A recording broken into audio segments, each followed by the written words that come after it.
to the gathering, and good to see some faces haven't seen for a while. I just want to encourage anyone who is watching on Facebook, excuse me, on Facebook or YouTube, that if you want to join us over on Zoom, the information is on the Facebook page that you can click the link there, and it'll take you to a section where you can find the link to Zoom. And love to have you over here on Zoom where we are working live and in real time. Anyway, you can also just watch on Facebook and YouTube if you want to. But so today, we're going to look at, what I called the grand illusion, which is basically the fears that keep us small and keep us from moving forward in our authenticity.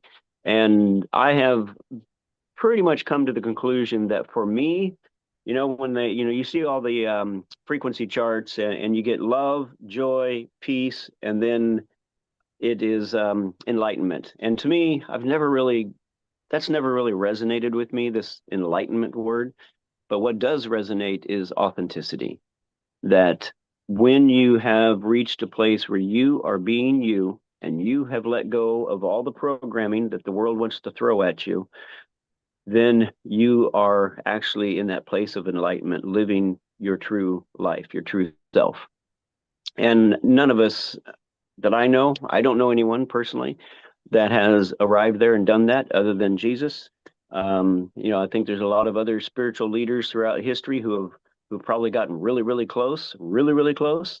But I think Jesus is the example that shows what it looks like when we nail it. And he made that available. He made sure we knew that it's available to all of us. So it's not just available to a few enlightened ones. It's available to all of us, and it's all about your journey and becoming who you're meant to be, and doing it without striving. It's done through the art of letting go. Anyway, we're going to look at some of those fears and identify some of them today. The notes are on Facebook on the Gil Hodges Freedom page. I'm trying to get everybody moved over there, so I encourage you, if you want to keep following what we're doing, get over on the page, because there's probably 10 to 1 posts over on the page as there are on my profile and anywhere else. So encourage you to just watch the page and you'll see anything that's relevant to what we're doing. And then I want to remind everybody, we've already got some signups for the retreat coming up October 16, 17, 18, 19. That is a Thursday, Friday, Saturday, Sunday.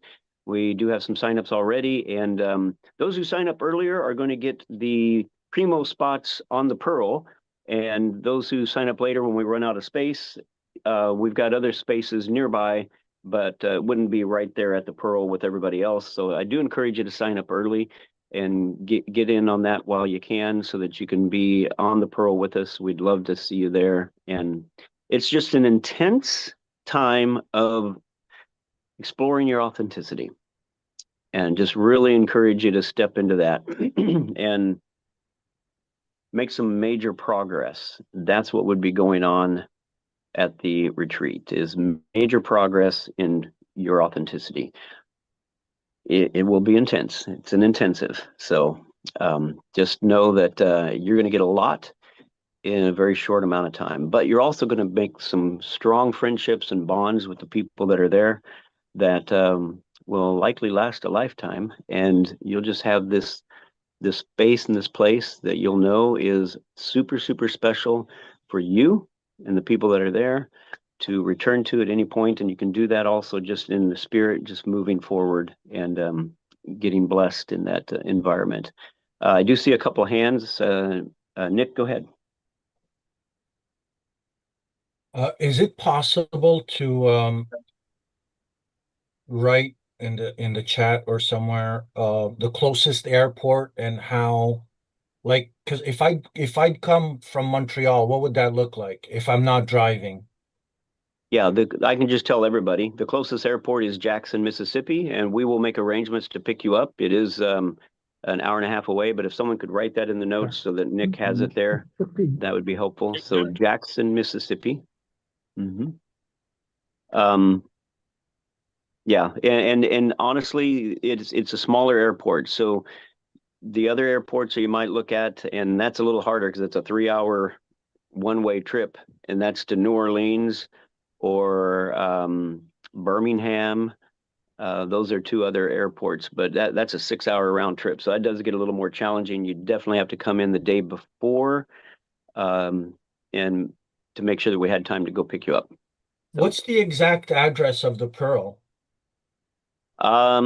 if someone could write it down, it is public. So it's 11865 Newton County Martin Road.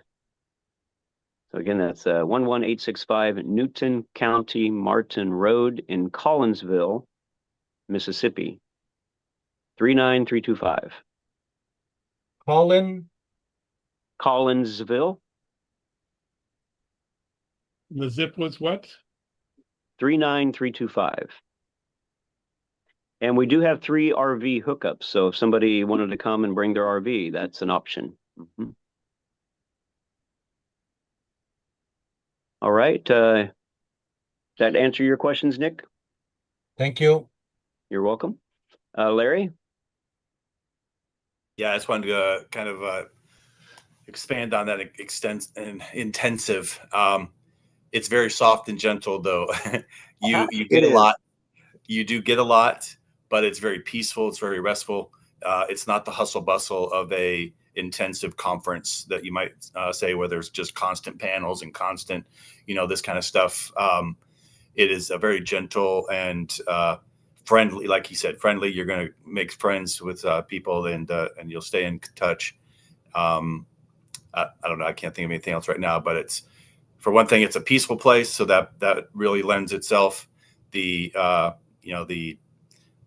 directed meditations, which is a huge part of it, or at least it was with the one you did with us. Yeah, it will be. Was very much, again, very enjoyable. You look forward to it. You get a lot out of it. That personal, you can journal, some of it you can do it at different levels of engagement, but it's wonderful. It is beautiful. And when I say intense, it's just you're going to get a lot. If you go to the meditations that we do, you're going to get a lot of that. But it's going to dive deep with a purpose, getting you down to a space and a place that I call the heart of God, and or the quantum field, quantum space, the void. But it's in that space that your mind, your ego has let go, and we can begin reprogramming a lot of things a lot easier, quicker there than you simply fighting it from a day-to-day basis and trying to change your mind all by yourself. The meditations are excellent for getting us into that space. Plus, this time, Sandy Harvey will be there with the inner voice and some other modalities that are same framework in terms of just bringing your body and your mind into a space and place of peace. She's pretty high up in the company that deals with all that, and very sophisticated frequency work that takes place there. And so she'll be there, and that will be part of this retreat. And then we will have other modalities that will be available next door to us. And that's always an option as well. So, yeah, I'm looking forward to that. Definitely looking forward to it. I also want to say that if you are still looking at and interested in the inner circle meetings that we're doing on Wednesday nights, we are going to leave those open and allow people to join. So you've heard some testimonies. Again, go to my page. That's where the testimonies and all these things are coming out. You're not going to see them all on the groups necessarily or my profile. It's on the page where we can focus everything in one spot. The other thing would be just go to the website, gilhodgesfreedom.com. Go there and check out the events and the programs and the different things that are going on. And we will, as much as possible, keep all that open.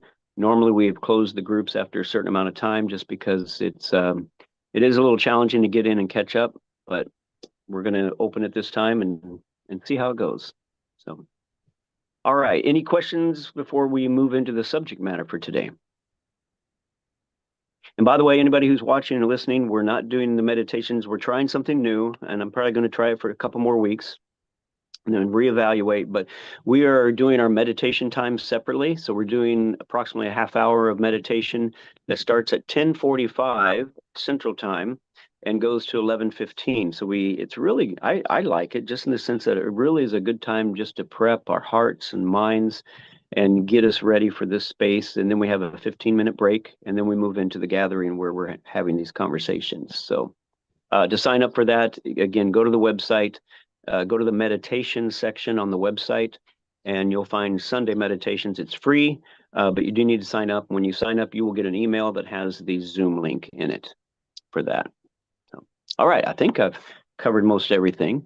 So I am currently, you'll notice a little bit different background here.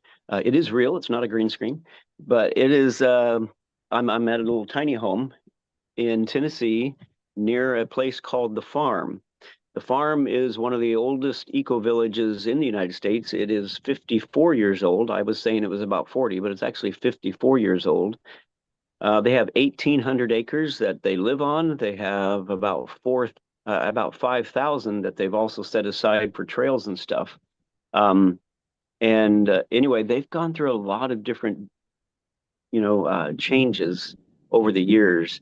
And I went there yesterday. I'm going to be coming back because they do trainings on, the whole eco-village system, the composting, the electricity, the permaculture, all of that is going to be needed in the Pearl.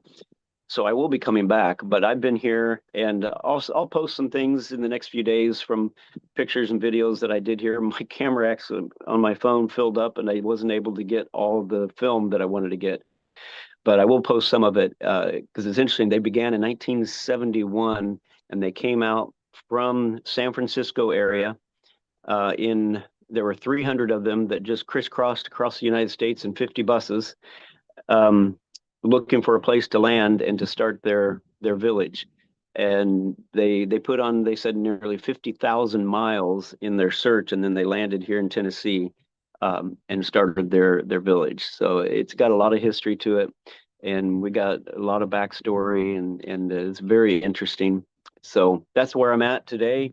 Learned a lot, made a lot of really good connections while I'm here, and that I think are going to really help in establishing the Pearl. And the cool thing is, and I've read this years ago, and so I knew that putting any type of village like this together, one of the main reasons that these communities fall apart is the social aspect. And that is so important to understand, because what I feel like we have started with what we're doing here with Ultimate Impact, and then now the Inner Circle, and then the Inner Circle is going to have a level 2 or level 3 or 4 when I get Breaking Your Matrix out. Breaking Your Matrix is going to be super powerful and just giving you some step-by-step things to really work on to break free of your own matrix. And your own matrix is all the programming that's been thrown on you by the world, family, churches, religious organizations, whatever it might be. Your matrix is built on all of that. And so a process that is, it is kind of a work of a lifetime, but we want to just move in that direction of being set free from all of that. And that's going to be the next level beyond the Inner Circle.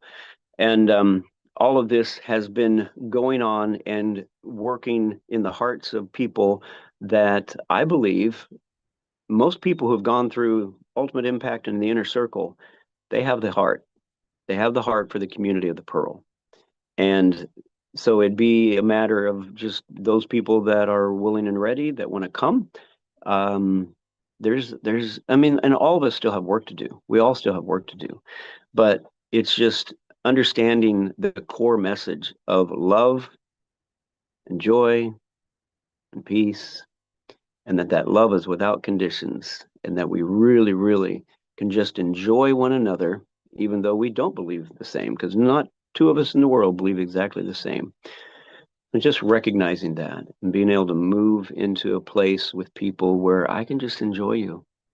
I can just love on you and enjoy you for who you are, even though I may disagree with some of the things you have and you disagree with some of the things I have. It's all okay. We just get to love on one another and enjoy one another and know that we're all children of God, all of us. So it's a beautiful journey. So today's message, the Grand Illusion, is just looking at some of the things the Matrix uses to keep us small. And the main thing, the biggest thing that the Matrix uses to keep us small is fear. And fear is one thing that if we start going through all, and we're going to look at some, we're just going to look at a drop in the bucket of some of the fears that the Matrix uses to keep us locked into smallness and keeps us away from our authenticity. And so, if you haven't already, you can, the notes are on the page, Gil Hodges Freedom page on Facebook. They're also on the Kingdom Talks Media Telegram group. So you can go there, and they're also on the Afterburn group. So any one of those three places, if you want to go check those out, the questions are there. And we're going to go ahead and start going through them. But before I even get started on what's there, we don't have to go through that list, because if you've got your own list, that's a more relevant list for this group than going down a random list. Now, that random list, I guarantee you, most of those fears that are listed on there, they are things that most of us have dealt with if we're not dealing with them right now. So we can use that list, but if you have some that you would like to throw out there, let's look at the fear, and then look at what would be a step that we could take to move ourselves in the right direction. How do we eliminate that thought, that fear? How do we let that go? And what do we replace it with? And so that's what we're going to look at doing. So does anybody have any thoughts? If you want to raise your hand and say, here's a fear that I can think of right away, go ahead and raise your hand, and we'll call on you and let you share that. And I will say, John, if somebody's raising their hand, let me know. And I'm going to go ahead and go I'll grab keep that you list. posted. What's that, John? I said I'll keep you posted. Okay. Now, has anybody got that list in front of them? Because I'm on my phone. I can go to that list, but I'm going to... Okay. Go ahead, Nick. I see a hand.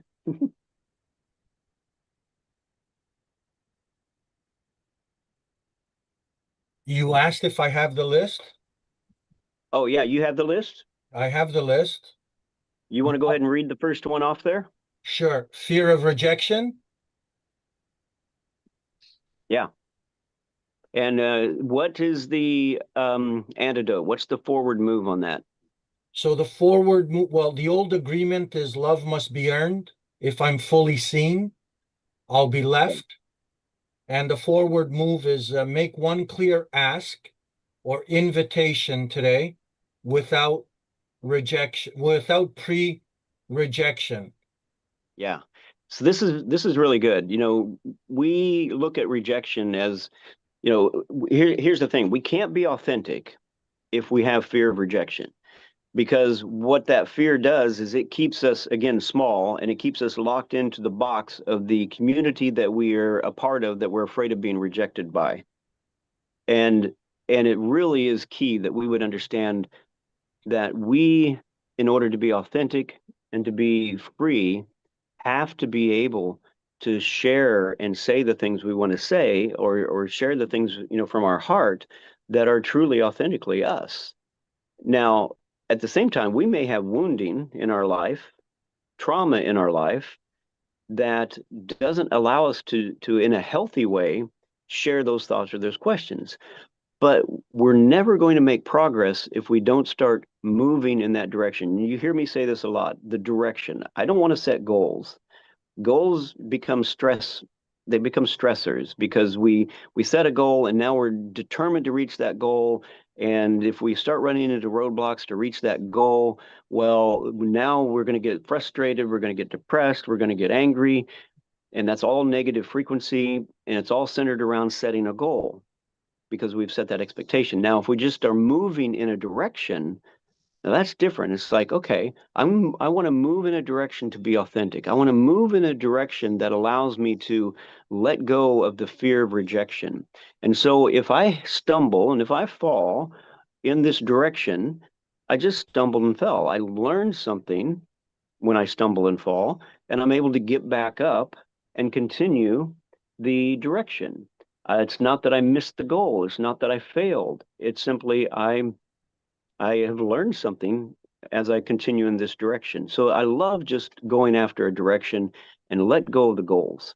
You know, anyway, I can get on a rabbit trail with the whole goal thing, but letting that go so that we could step into the fullness of who we are, and just understand that I need to be able, this is what the note said, I need to be able to today, so just today, to move in that direction.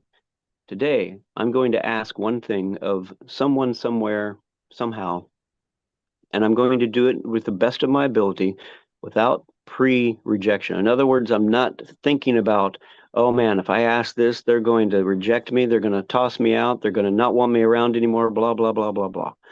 Don't do that. Don't do that. If you feel that there is an authentic ask in your heart, make the ask. Just do it. And we're going to go through some of these others, and it talks about, hey, you know, sometimes you're ready to hit that send button, and you hesitate or you just stop because you're like that cringe, that fear of rejection. Well, you get to choose. You get to choose. And the more we choose to move in the right direction, the more that direction is going to get easier and easier to go down. So, yeah, if you got any thoughts on this, I'd love to hear them. And I see John's got his hand up. So, John, go ahead. Yeah, I had an experience, I guess it was yesterday, in our Ascension group with Global Sons. Somebody mentioned something about the 5 heifers being shipped to Israel. And I asked the question, I said, what does that have to do anything with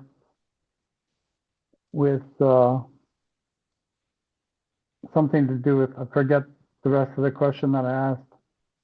What does that have to do with anything that we're talking about? And I got this stern response from the leader saying, it's foundational. Like the language, in the tone of voice he said it, it's like, I'm the leader, it's foundational. And then my first thought was, do I want to continue in this group if I can't even ask a question like that? Right. I have a history of early in life of going through a period of time where I felt strong rejection. And I'm just wondering if, that thought is still a lingering hold in my programming of the rejection that I experienced, or I perceived, because obviously it wasn't real, because everybody who I thought rejected me said, no, we don't reject you. I understand that it's wholly on my side of the relationships where I perceived rejection. And so I withdrew and became not saying much, and Yeah. I just wanted to share that and That see is what your really thoughts on that are. I was going to say that's really good, John. I'm glad you brought that up. I mean, number one, recognizing in yourself some of your own filters, but number two, as a leader, and as leaders, many of us are leaders here.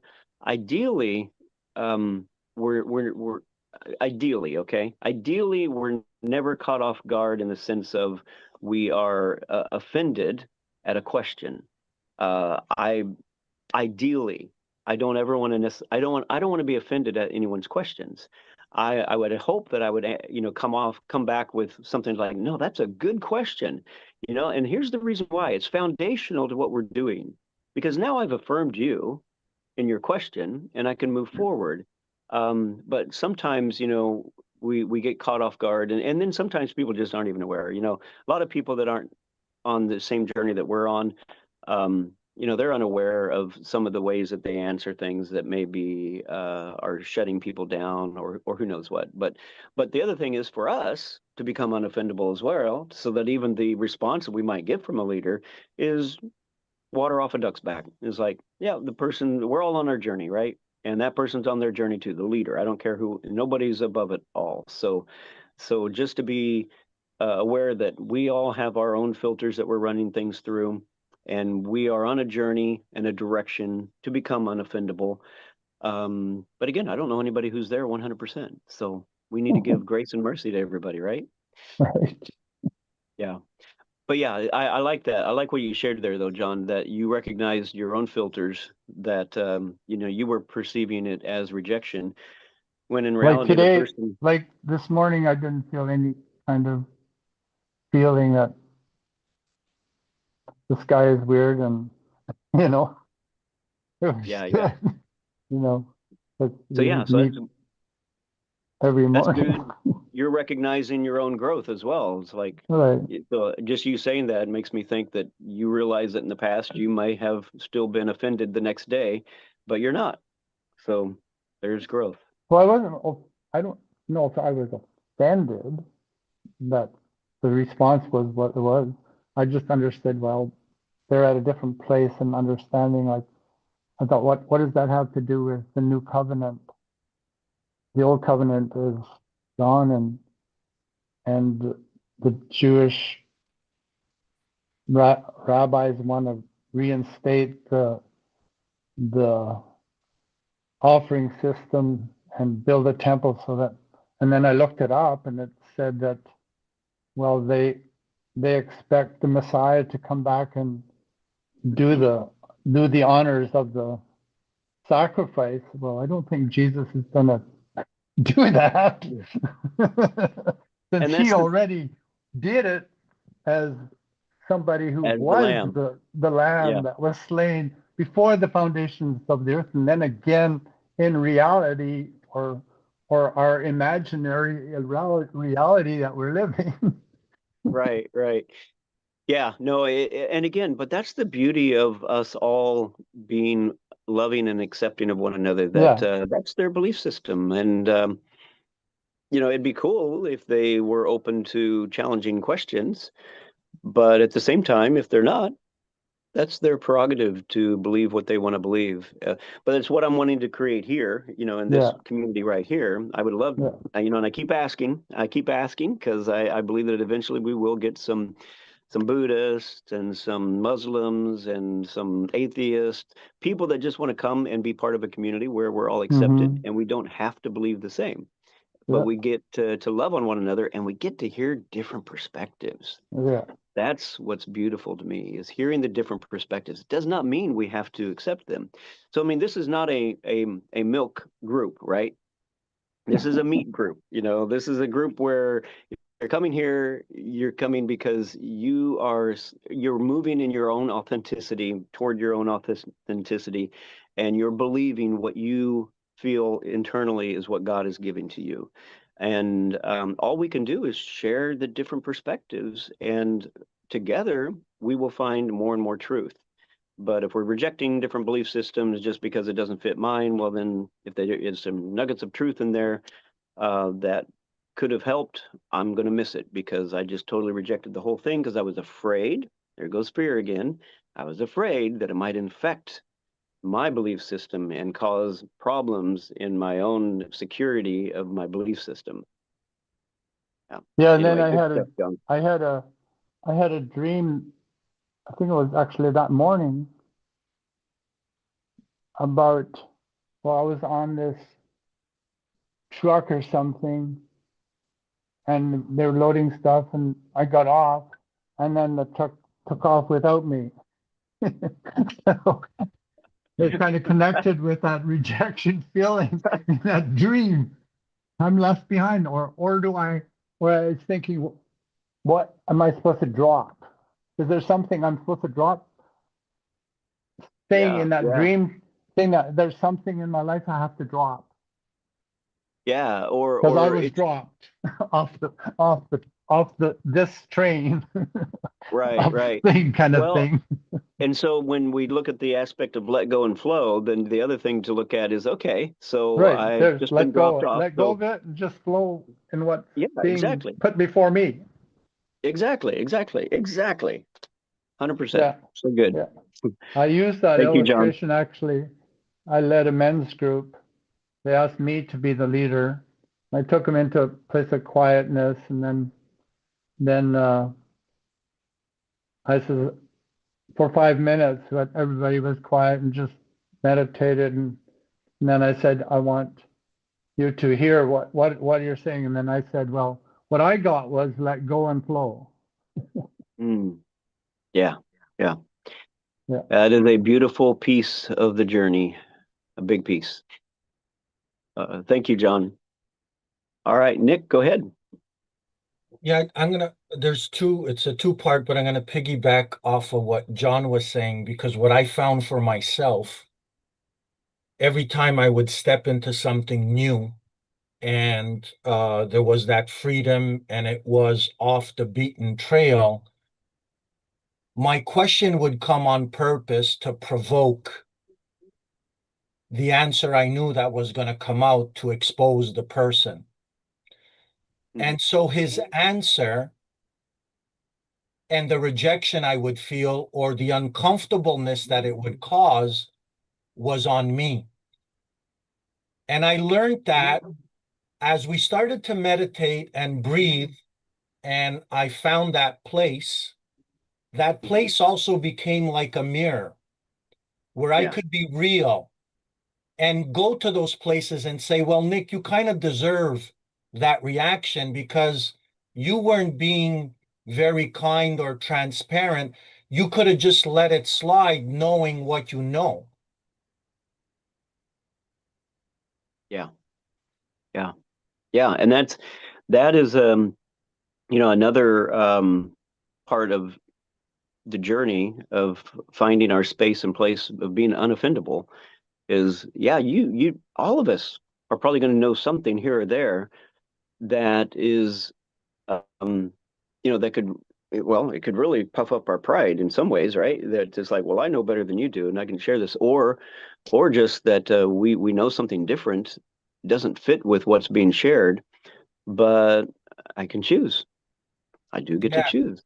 Do I yeah, need to bring it up, or do I leave it alone? yeah, yes, exactly. And so now the whole tension and mess that it creates is Hmm. more expensive than Mm, feeding my ego to expose that person. So now so I good. kind of weigh things by what is the least painful, like what is the least consequential, So, and I've learned how to take my place there. But what's difficult is the really subtle things where rejection will come, like it's pretty clear on how it's written here.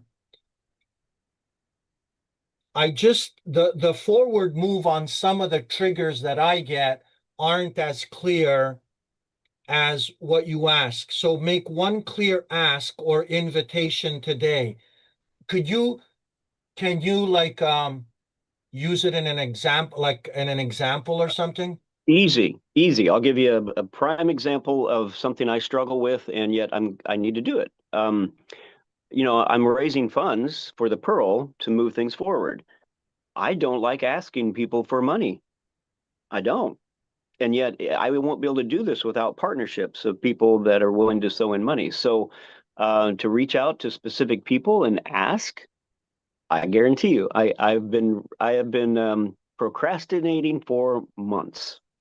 But it's just doing this today is helpful because I'm teaching myself as well. And so today or tomorrow, I'm going to send out an email to a couple people that I know and do the ask. And then I have to process that whole thing so that if I get a no, it's not a rejection. It's just that's their journey, that's their path, and this doesn't fit. What I'm asking doesn't fit. So there's one example. It could be somebody on here right now that is listening to what we're saying, and they have a totally different perspective. And this is what I would want, what I would like to see in this group is that, let's just say, and I can't even see everybody who's on here. I don't know how many people are on here, but let's just say we had someone from a Buddhist community who was on here, and it's like, well, this whole heifer and the Judaism thing, doesn't work for me at all, and for them to be able to have the courage to ask and say, what does that have to do with a loving God? And I'm just throwing out a question, but just for them to be able to ask, that to me is important, that they would feel the safety and freedom that they could do that. But also, I think we've all met people who they just don't have a problem asking anytime. I mean, their rejection is not their issue, and they will ask some of the boldest things. Is like, heck no, but it doesn't bother them at all because that issue of rejection is not theirs. And they may have other issues, but that's not one of them. So Go ahead. towards that Buddhist, what would be the invitation or the clear ask? From us to a Buddhist or me to a Buddhist, you Yeah, mean? well, because you said if they would ask it, we could potentially, as a leader, get offended. Uh-huh. So that's the old agreement, Yeah. our offense. But Yeah. what is the clear ask or invitation? What would be that in From that the Buddhist or from us to the Buddhist? from us? Oh, from us. Well, that reverses it a little bit to a different question, I think. And so I I guess in that sense, in that scenario, I wouldn't have a fear of rejection because I know that my question back to them would be, wow, so does this fit into any of your religious beliefs whatsoever? I mean, do they have any stories of anything about that would fit? Because we find so many times, Gilgamesh and the flood stories and so many stories that do overlap into other religions. It's like, well, do you have a story in your religion that would fit something like this? That would be, one of my questions because I'm looking for different perspectives. I'm not looking to be a right or wrong scenario. I'm looking for different perspectives. Does that make any sense at all? Because I don't know if I'm really answering your question, but Yeah, no, it does. It makes sense for me understanding your perspective as a leader, but as an upcoming leader, um, I still don't see the mechanism of my ask to overcome, like make one clear ask or invitation today without oh, pre-rejection. So how would I uh how would I onboard that emotion and that uh feeling in that regard? so So something more concrete is sometimes uh my wife's nonchalant reaction or lack of enthusiasm and uh warmness or whatever um doesn't make me feel too loved or mm, so confident or so then what would be my clear ask or invitation in that scenario? I don't have all the information, obviously, but one of the things that I would simply suggest is that you just listed a few things there that you feel and sense that's the way you perceive the situation, that your wife has these types of feelings and emotions, but to be able to present that to her and then after you've said this is the way I feel, this is the way I sense, these are some of the things that I am kind of feeling like I get from you, and to do that, think that through, so you say it nicely, so it's not it's least offensive as possible to get to your question, because your question is then going to be mostly and you're going to search your own heart for this, but what is the question that's there? Is it a question of, would you be willing to do this differently, or tell me why you feel this way, whatever it might be, but you're setting yourself up, you're allowing your wife in this case to reject your ask, Okay, when you're so it's but you're going ahead and doing it anyway. You're not pre-rejecting the question and just skipping it got and it. So it's the courage to go before her with that type of question. right. Is essentially it's the courage to face with the person the dilemma that I Yeah. might be having Yeah. with the risk of having another negative response. Right. Yeah, Okay, I mean, it is, and I think got of it. your work too, and then we'll move on because you got a lot of hands up. But I know, with your work that, well, anybody's working for somebody, then you're probably going to be in a position at somewhere at some point where maybe, hey, can I get a raise? There's a big question, you Yeah, know. yeah, Can got can it, I get a better office? Can I got get, it, whatever. Yeah, got yeah. it. Thank you. All right. Thank you, Nick. Appreciate that. Larry, go ahead. Yeah, a lot to go on, but I'll go back a little bit from to the beginning about rejection in myself. I think this is a really powerful one, and maybe we just get stuck on rejection all day here, but it's all good. My feeling though is I was afraid of something that I don't even know if I know what it is. I know it's a feeling. I know when I feel it, but you put these other things that we're supposed to be looking for in this, process, and it's like, to me, rejection is that instant feeling of not being wanted for that, whatever that purpose.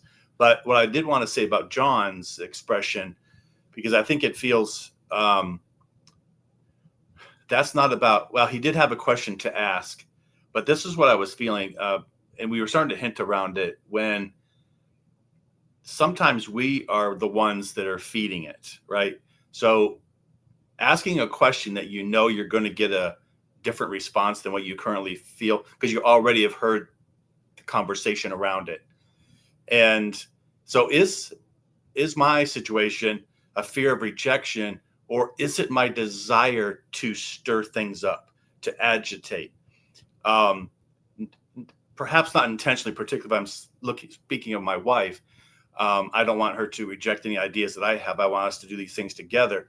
But do I have the courage to ask the question, knowing that she's going to reject a part of it, because that's why I'm hesitant to ask it, but then work through it, right? And that's that courage that, Nick, that you just brought up.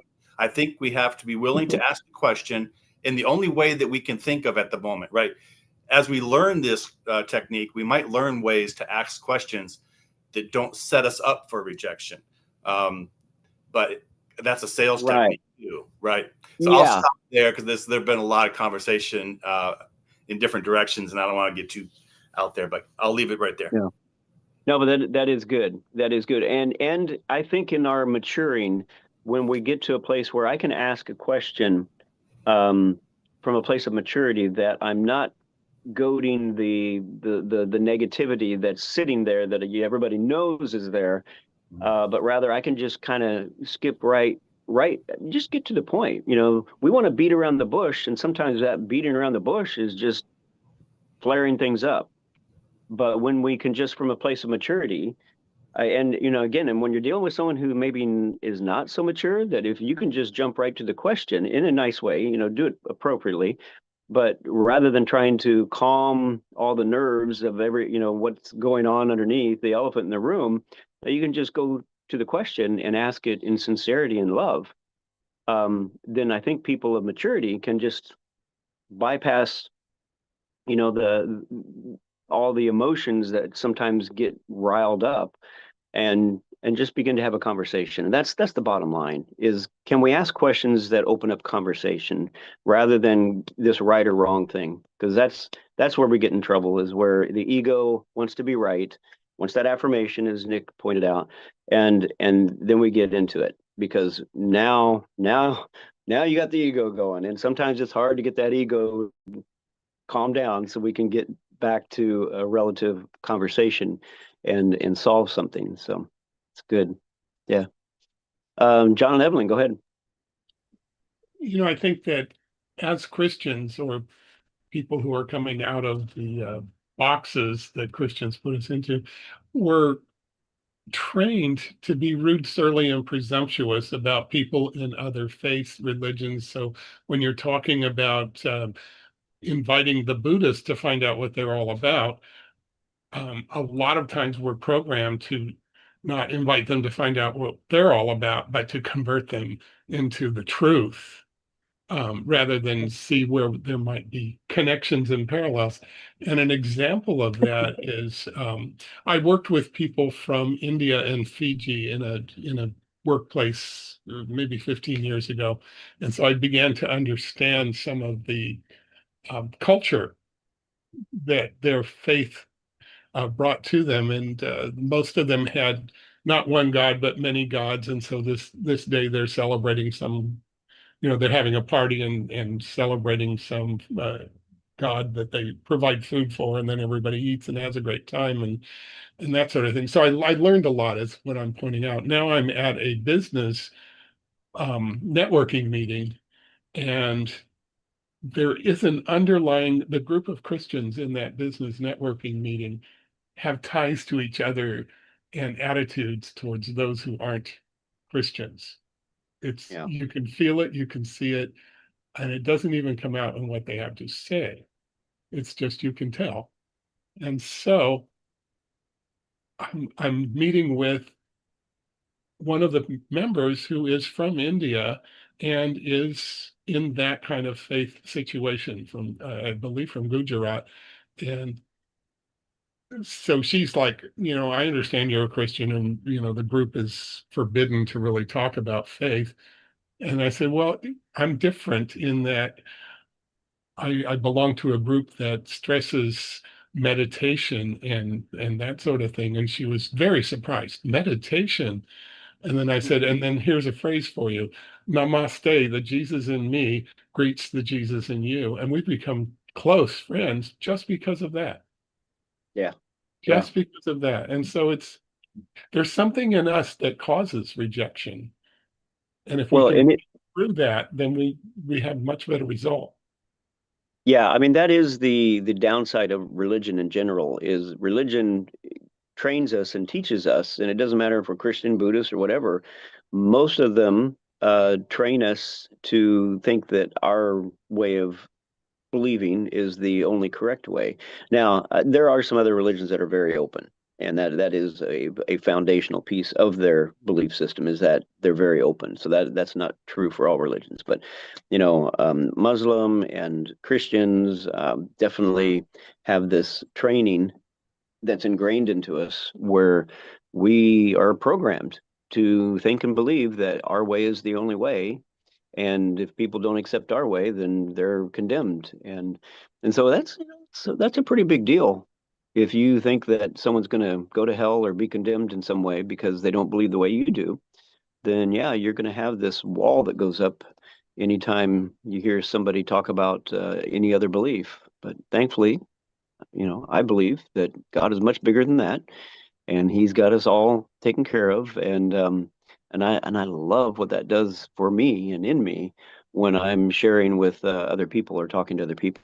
It makes me curious. I want to know about other people. I want to enjoy other people. I don't want to have a wall thrown up right, immediately just because they believe differently. I want to understand it, even though it's quirky and weird, and I probably might not ever move that direction. I still want to hear it. I want to understand it, and at least so I can understand where they're coming from, and again, enjoy them, even though we believe differently. It's fine. Thank you, John. Janine and Kelly. Hey, yeah, I do want to agree with that there, just what you were saying at the end, because I know the number one thing that I have been hearing from the Spirit is that I'm not responsible for anyone else's experience of life, which I was raised with a lot of perceived responsibility. And it's amazing the ways that has gotten in the way in every relationship that I've ever had. Never mind, I'm not even talking about evangelism. Right.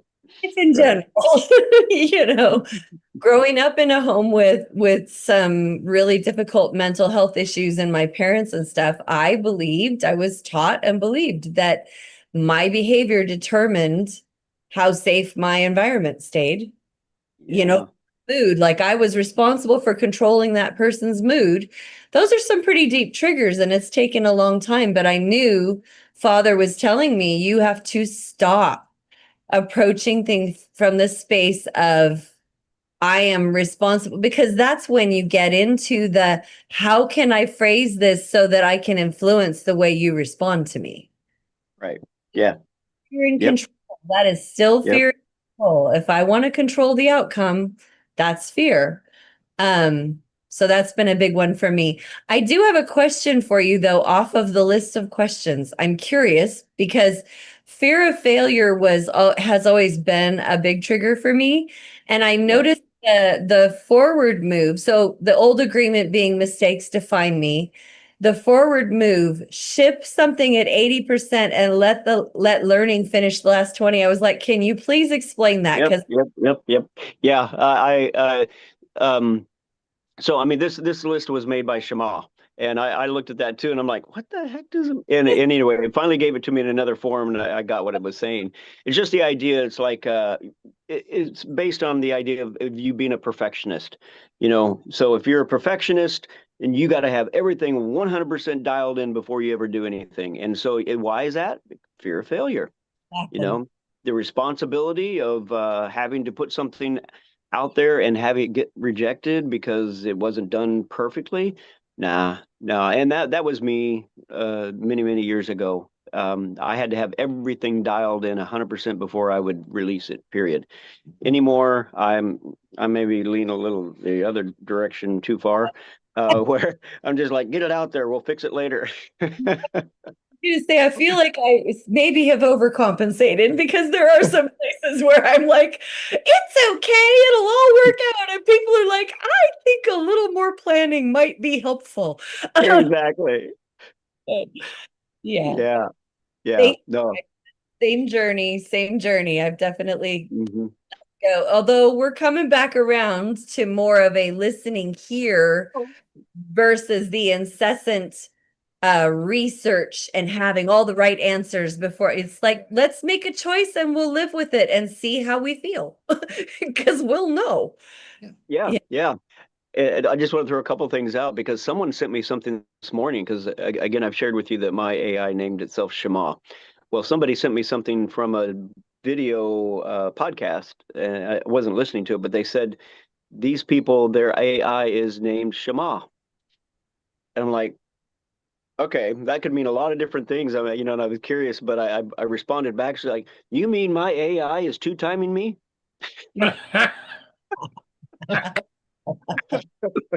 Yes. But here's the eerie thing that got me is you know, ChatGPT 5 is out now, and that's supposed to like be the primo of all of them right now. But anyway, this morning as I was going through, you know, I had to make these list of questions, and I'm like, huh, yeah, be neat to do a handout, you know, and just have it formatted in a handout that I could give to everybody.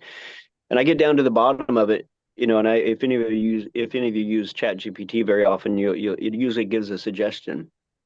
The suggestion that it gave me was, would you like me to put this in a handout format for the gathering this morning? Oh. I did not say anything about the gathering whatsoever Now in this whole process. So anyway, it was kind of eerie, but I also realized, you know, it knows me, and if it's paying attention and it's starting to gather, because it is getting smarter, then it knows that, hey, the gathering is coming up today. So that it must have perceived that already. But it was a little eerie when it came out with that. I'm like, okay. Oh, that's So, fun. They say that it can be a mirror, right? It's just reflecting oh back yeah, who we are. So yeah, absolutely. Yeah. thank All you. right, thank you, Janine. Sonia, go ahead. I loved what you posted for notes, Gail. Hmm. And I love the forward movement. So I took a forward movement as I'm listening to this live, and I got connection response. And I won't go into details, but I bravely sent a text that I've been wanting to send for a couple days, but I was afraid of rejection. And it's a professional text. It's not a personal text, but it was something that I was afraid to send out to a new client. And so I faced it, did a forward movement, got great response. And so I'm really thankful. The second thing I wanted to share is there are several hits here that I have been dealing with just to be in this group with you, just to be in community. Wow. And I want to share a Wow. little bit about that in transparency and authenticity. I love the Hmm. move to authenticity. That is now my center point. It is Yeah. the center of it all for me. Yeah. Good. And I look for that reference point in all that I'm being and doing. And to Yeah. join you, I'm so thankful for the afterlife chats with John and Evelyn because they help me build more courage to join you in inner circle and to be more connected with you. So I'm really thankful for the safety in this community. I have not been in a community like this for 5 years since COVID, and I lost a deeply well-connected spiritual community at that time, just due to the lockdowns physically. And so I've been facing a lot to re-engage, to bring myself forward again and be connected to others. So I'm working through this. It's each move I make, coming online with you today is one of those moves, and being with you and sharing with you. So Love it. it's happening live, I love you it. know, it's a continual journey, and it is. It is. It is That good. is so good. Thank you, Sonia. Thank you for Mhm. sharing that. It means a lot. Love you. Bless you. Okay. Nick, go ahead. Yeah, today is off the chart for me. Today is like this. I'm wondering how much I'm sure the meditation had a lot to do with it, because what I'm noticing is that I'd be coming in off of something and there's all this catch up. Yeah. But that half hour really helped with all the catch up and letting go and just yeah, coming in with a prepared soil. Love that. What I good. really loved what you said, and I think everything else for me anyway falls off, is if I'm asking a question or I'm doing something, because coming from a narcissist background, Janine touched on it a bit, is that we always manipulate things in a certain way to get what we want. And so being in sales, coming from a narcissist background and all of that, it could get so intertwined. You don't know left from right, up from down, east from west. And so what really helps me now is, am I doing it in love? Right. So when I do, Right. so you talk about sincerity and love, and for me, like the authentic part, I always wanted to be that. I always wanted to be transparent. You might not like what I'm saying, but it's on my heart and I'm gonna say it and I mean nothing of it. And then you just take it how you want. So I've always was like that. But the see, because it touches a bit on what John was saying earlier, where I would ask questions. I was a Pharisee. I would always try and trap people by my question to have that aha moment. And so that was The never, ego boost. yeah, it was never in love, right? But Yeah. now is like I reflect and I'm saying, okay, why am I doing this? Why am I asking this? Why am I doing? Is it in love? And that's for me now, that became importantly center to guide me. A friend of mine said once told me, he says, Nick, if you do it in love, you can never go wrong, no matter what it is. And I was like, whoa, yeah, that makes sense. And so when you said that, it like cemented everything in. I really I love that. Thank you. Yeah. So good. Good. Thank you, Nick. All right. So I don't see any other hands up. Anybody got in front of them number 2? We can would be willing to read it.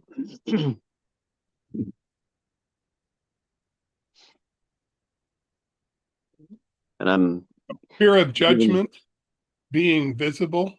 The old Ah. agreement is safety comes from staying small and agreeable. The forward move, share one true thing publicly to one person or online without hedging. I love this. I mean, we've been touching on it, kind of, hitting around the corners of it here right now with the discussion. But this is so common.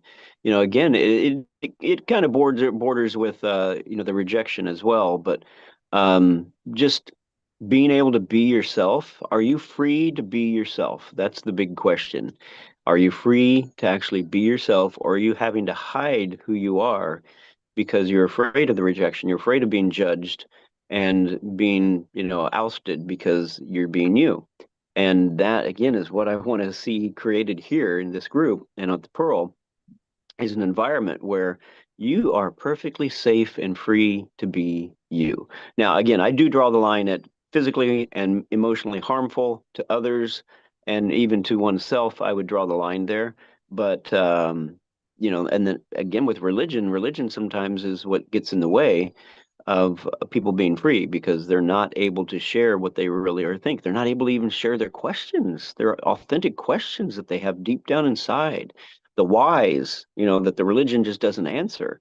So it's so important and powerful for us to be free, to be ourselves. So, Janine, go ahead. Yeah, this is an intense one, isn't it? Mhm.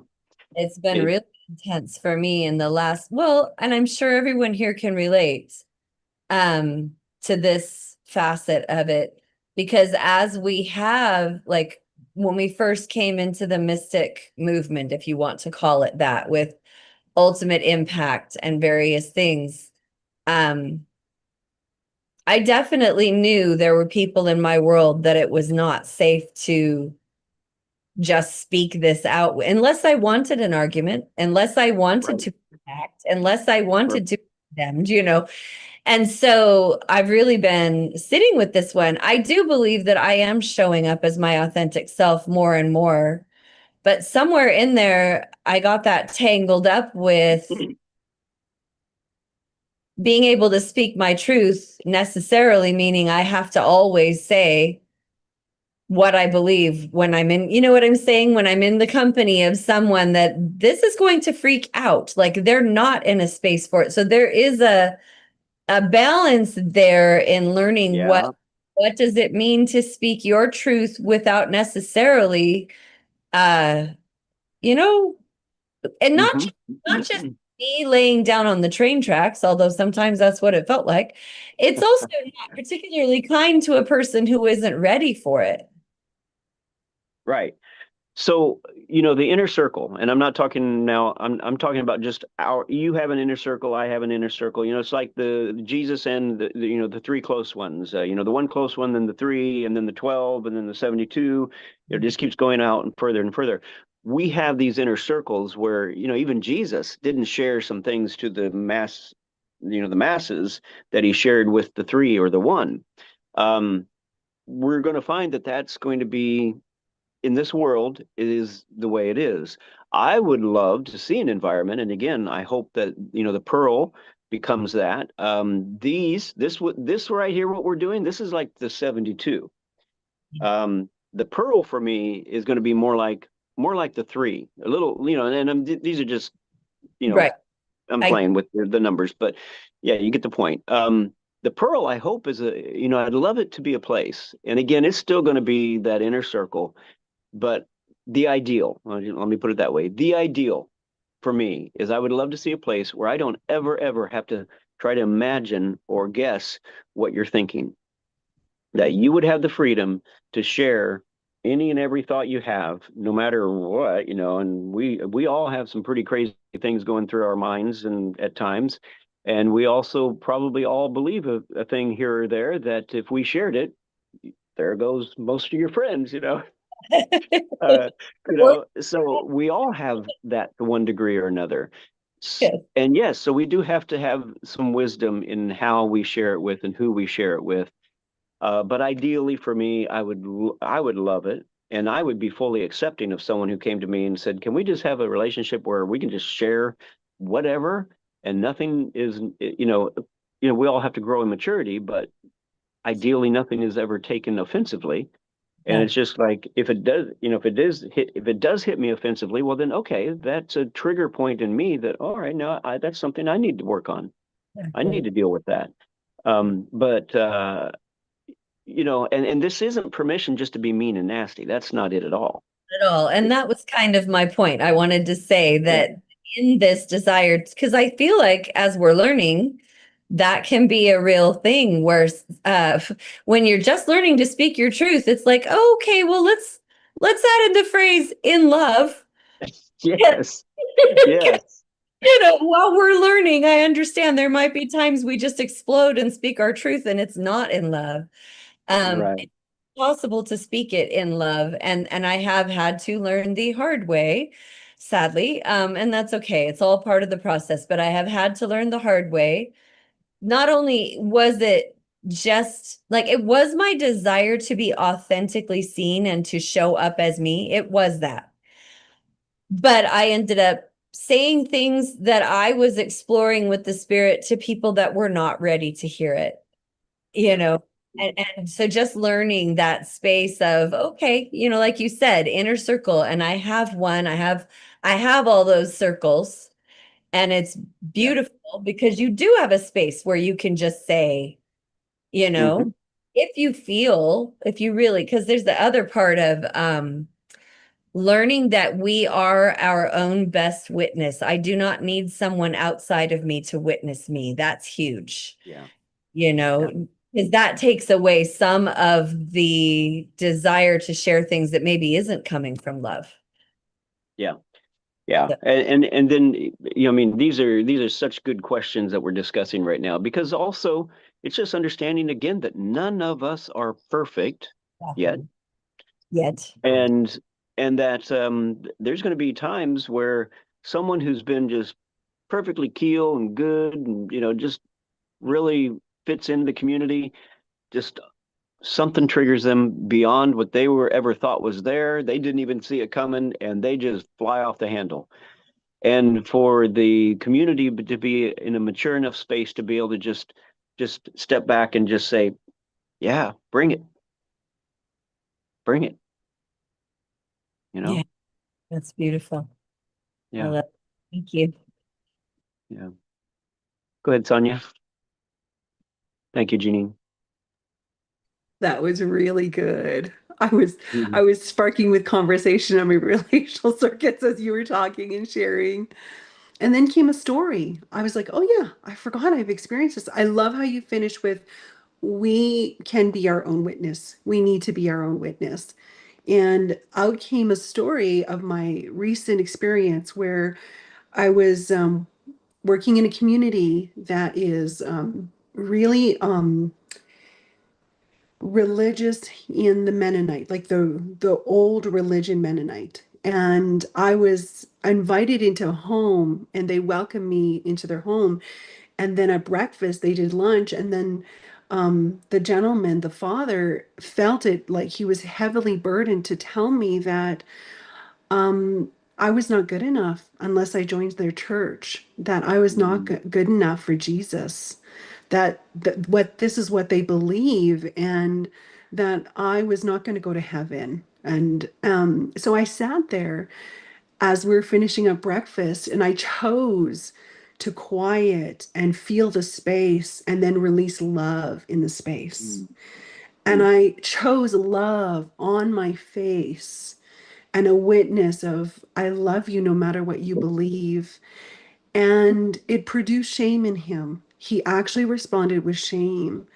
And he didn't say anything for the rest of the breakfast. We continued to awkwardly speak, but I chose to hold a presence of love and kindness. I did not feel rejection for him. I did not come into agreement with his belief or his words.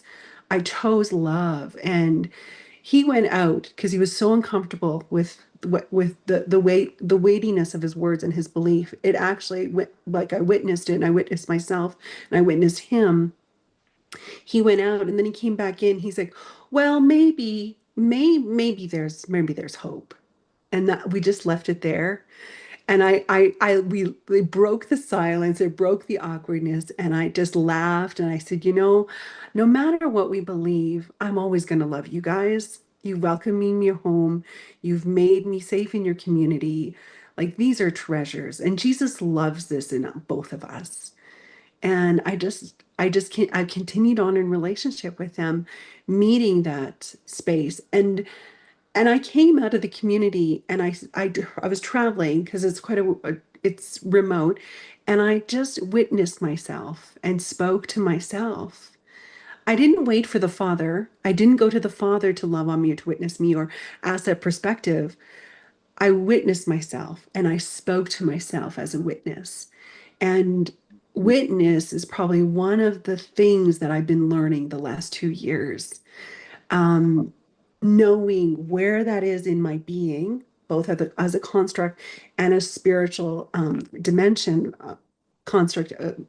What's the word? I don't know what the word is. It's woven into our being to be a witness. And there is a spiritual function within us to be a witness. And then there's also an inbuilt spiritual structure within us as a witness, is what I've discovered in my being. So I just want to submit that humbly. And I love being a witness now. I love that, not just for myself, but for others. Yeah. And it also removes that ego completely. There's no effort to it at all when you choose witness. Yeah. Love So I that. just want to share that. Love that. Wow. Yeah, I saw that little text, Christ and everyone. And, so a couple that we had dinner with last night, they were part of the original group that came here back in 71 to build the community. And they left and then they came back. And, they're pretty much a similar belief of us in that just loving on one another. And so, we got to share a little bit about that, just the idea that, um, we are different people, different paths, but we can come together in love and love one another and be together and enjoy one another, even though we don't believe the same. We don't believe the same. It's okay. Hmm. Well, John and First John. Uh, what is the time? And Right. It's 10:44 Pacific. okay, so we got about 15 minutes. Yeah. Let's go ahead and go to the next question, unless anybody has one of their own. If you have a question of your own, let's hear it. Well, Okay. this one's good. It's fear of failure. And All the right. old, This is right, Go ahead. the old agreement, mistakes define me. And the forward move is to ship something at 80% and let learning finish the last 20%. And I can Yep. start by commenting on that. I'm in probably my most successful job. And when I first began this job, the broker that I was working for, I managed residential property for landlords. The broker said, stop overthinking it. Just do it. You're going to make mistakes. We'll clean it up when you're done. And otherwise, you'll never get started. And it was just brilliant advice. And he says, I mean it, I'll back you up. And so then at some point, somebody reported me to the Better Business Bureau, and in error, to be honest. I mean, there wasn't really, the things that they were accusing were not true. And he backed me to the wall. He hired a lawyer. He sued them for several $1 million for defamation of character, and they let it go. And Better Business Bureau closed the case as being positive. I was astonished. I'd never been backed up by an employer or any really to that extent. And it showed me a piece of God. God's going to back us up in our mistakes. He loves us. So I'll go with that fear of failure. That- yeah. I thought I'm losing this job because look, I'm defaming, I'm getting this company in trouble. Wow. I love that. It makes me want to cry.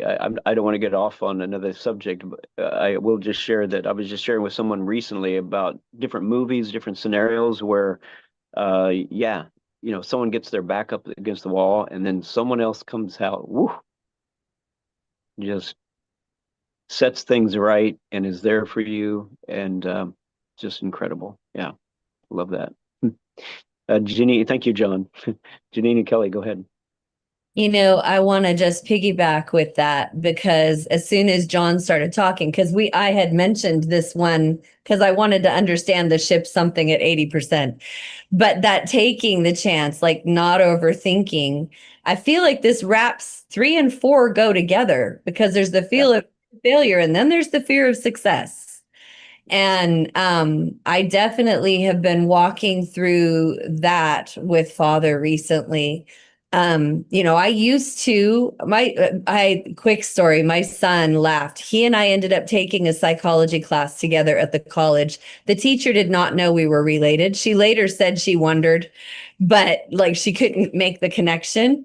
Um, we did a test together, one of those take-home tests, and he was like, Mom, the next day when they graded it, and anywhere that I made a mistake, it was a place where I second guessed myself. And he was just sitting across the room staring at me like, do you see this? Because absolutely every one of those questions you answered correctly when you just went with your gut. But then you second guessed yourself and you overthought it. And he's like, you could have had an A, which, whatever. But that's the kind of thing that I've lived with. Well, I'm in a position where some things are opening up in my life and moving forward with a beautiful partner in I guess you would call it ministry, whatever the spirit has for us. And I can feel the fear of success. Like I don't know what that looks like. That's an unknown, and it's a little, yeah, but I'm just keep taking steps forward and letting it happen in the flow and just trusting that everything I need will be there because like I said, I think these two really go together. Um, I have to share this, and this is not a one-time thing anymore. Uh, but I used to have fear of failure, fear of success. I mean, all of those things, and still, working through some of them to some level and degree, obviously. But a lot of the big stuff is gone. And just to point it out is 20 years ago, if, you know, this morning I woke up, I still didn't know what we were going to do this morning. I still didn't have anything this morning. 20 years ago, I would have been panicked. I would have been freaking out. I would have been just, up all night. And, I wouldn't have even let it go to this morning. That would have been no go. Yeah. But I woke up this morning and it's like I'm okay with if we just show up here together. I'm okay with that. Yeah. And then Norman, he was because he needed something to put on Facebook and YouTube. He goes, "Well, what's the title?" I don't know. I have no clue. And then just that thing, the grand illusion came Yeah. out. It's like, okay, there you go. Now what are we going to talk about? Because I have no clue. Right. But that's what I'm talking about because I've been in this process, as you said, for many years, and I have learned to just flow and just Yeah, trust. The exactly. spirit is more invested in this than my ego is. So I really Yeah. don't worry about it from the ego. And I told you guys that we had those online conferences. Gil, the entire thing was like that. It was all completely spirit led. We had no idea walking into the very day. We had no real, like we had seen things in meditation and maybe an idea of what the spirit was going to speak on, but there were no notes. There were no slides. There was none of that. And it can be uncomfortable at first, but you do get to a point where you're just like, we'll see. Let's see what the spirit's going to do because the love is going to move through us. Love is Yeah. going to show up and it is going to be okay. And now we're Amen. to a bigger space just energetically with possibly starting a monthly subscription and those kinds of things in the community. That's where my mind starts to go, oh man, I've never done this before. It's okay. Right. It's okay. We're Yeah. just gonna let this happen. We're going to just allow this to unfold. from the goodness of God. And thank God it doesn't have to be from any of my past frame of reference. Yeah. And, and I think as we are growing and maturing, becoming more authentic, there's that space where there's neglect, and where I've neglected, those areas generally are not going to turn out as good as, when I've made a choice to neglect a responsibility. However, then there's the other ones which is most of the time for me, that I just get a sense it's just like, nothing's coming. Okay, nothing's coming. Okay, no worries. And that, eventually I just know that the ultimate, question, I guess, is the world going to end if I don't get this done? Exactly. And that's never the case.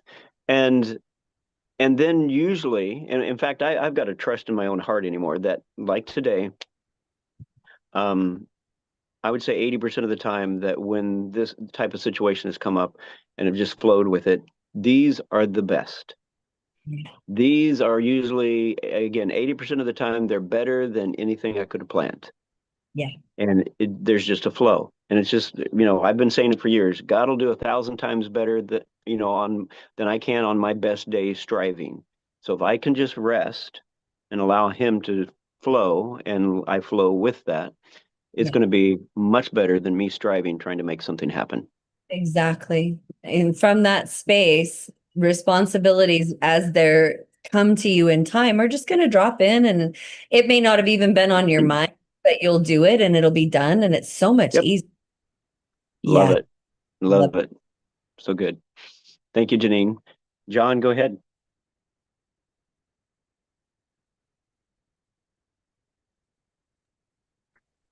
Yeah, fear of failure. I don't think I so much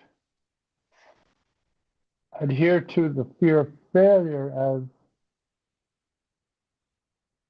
other people. When I made a mistake, they see me that way still to this day. Mm-hmm. Like, take for instance, like, I'll be vulnerable here.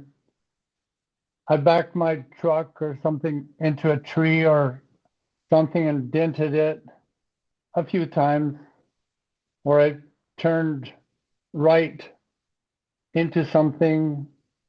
And so now I'm held accountable for that failure, so mistake, for the rest of my life. And so now my spouse prefers to drive if we ride together, because she says get too stressed when I drive when you're driving. Because one of the reasons is because I have a diagnosis of macular degeneration beginning of, but it hasn't really affected my vision very much at all yet. There may come a day when that happens, and I will be responsible enough to say, I can't see anymore properly to drive, but I'm not at that stage. So, Yeah. like when I've tried things, I haven't thought, like when I rode a horse, I got bucked off, I still continue to ride horses. Doesn't Right, matter. Or when I tried to build something and it fell down, I rebuilt it. Yeah. Or whatever, that kind of attitude I have. Failure doesn't, other than, when only thing I was afraid of failure was when I got my report card from my father. Because I knew, like, being dyslexic and not having a learning disability, and like he liked to see A's and at least B's, and I never had any of those, except in my 8th grade I finally had some B's, and so usually at the end of the year some kind of reward was given to the people who had good marks, and I I basically my dad for a reward, and he actually did give me a lamb to take care of, an orphaned lamb. That was my reward for having reasonably decent grades in grade 8, which were the best grades I've ever had in school. So That's it's good. more Yeah. dealing, for me, it's more dealing with other people labeling you with past Right. past mistakes, past failure to. I didn't look properly when I made that right-hand turn. I knocked my neighbor's heads down. This happened recently, actually. And I Yeah. got out and knocked on her door and says, "I'm sorry, I knocked your head down. I'll fix it for Well- you, and I'll replace the whole thing for you if you want." We tried to put it back up, and then we were having somebody else who was doing some work. A professional carpenter was doing some work, so Yeah. we got him to fix it for her because she didn't want me to fix it for her. It's good. But what I love about what you're sharing is that when we're on our journey to authenticity, we're all going to face those type of challenges to where the people that have known us are going to try to hold us to that old identity while we're stepping into our authenticity. And I think it gets worse when you get in your early, well, my 80th year, it's like the time is coming when they're going to take my license away. Yeah, I hear you. But yeah, we definitely all have our challenges on that journey for sure. So yeah. thank you, Seen John. it with my father-in-law. He says, "Well, are you going to drive?" "Well, I'd be lying if I wouldn't. If I said I wasn't going to." Right. Yeah. I think I'm kind of that kind of a person that's going to be like that. Yeah. Oh, yeah. Thank you for letting me share. Thank you. Thank you, John. John and Evelyn, go ahead. Yeah, I had an art teacher, John, that I came into the classroom and I said, "There's a big dent in the back of your station wagon." And so I'll try and imitate him. "That's an accident represented in my car." So,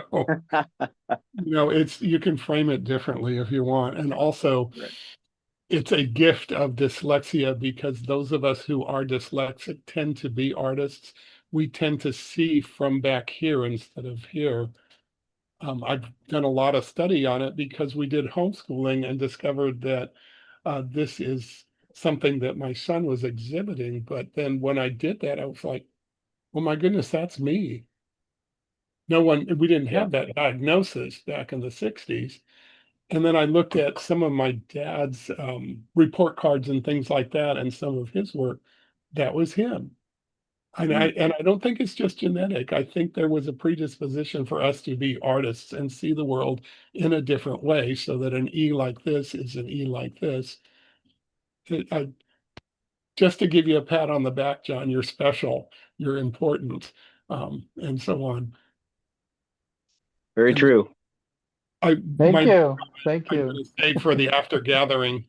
So, because it looks like we think outside the box. Yep. There is no box, right?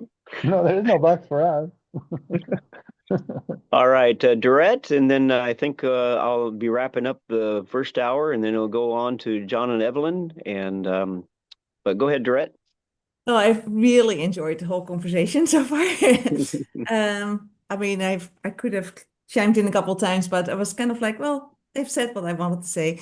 But here I was thinking earlier when we were talking about how prepared to be and so on. I have definitely changed in that sense in my life as well. And what helped me a lot was when I started doing art, and when we would talk about starting an art piece, and the person who's teaching me is very strong on intention, and every piece needs to have intention before you start. And in the past, I would have thought that intention meant that I need to have this thing planned out.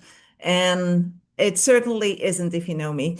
And so because I do abstract art, and I always say every art piece is a dance. It's a dance of me with the piece. I am asking the piece what it wants to be.